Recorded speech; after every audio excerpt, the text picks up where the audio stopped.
Мен Сафуан Шаймерденов шаңырағының оқушысы Боранбай Ләйлім. Менің әкем Нұржан Боранбайұлы. Атамекен әні сөзін жазған Қадыр Мырзалиев, әнін жазған Ескеді Қасанғалиев.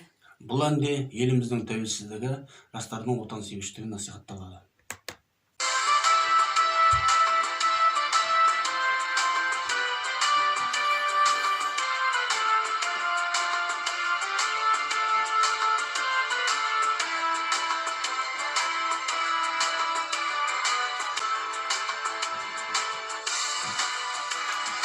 Жасыл жайлау, түкті күлем, көк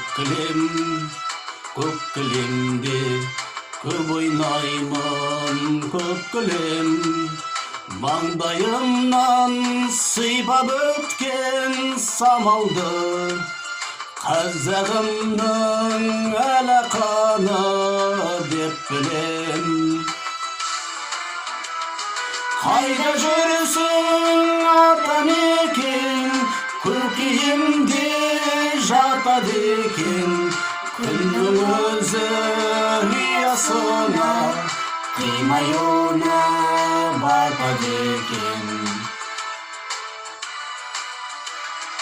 Жасыл жайлау, түкті кілем, көк кілемде көп ойнаймын, көк кілем. Күннің нұры, айдың аппақ сәулесі, қазағымның махаббаты деп білем.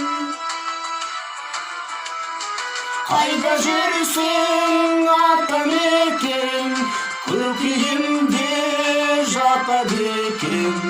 Күннің өзі ұясына, қимай оны батады екен. Қайда жүрсің Атамекен, көкейімде жатады екен. Күннің өзі ұясына, қимай оны батады екен. Жасыл жайлау, түкті күлем, көк кілемде көп ойнаймын, көк кілем. Асқар тауым аспанымен таласқан, қазағымның мәртебесі деп білем. Қайда жүрсің Атамекен, көкейімде жатады екен. Күннің өзі ұясына, қимай оны батады екен.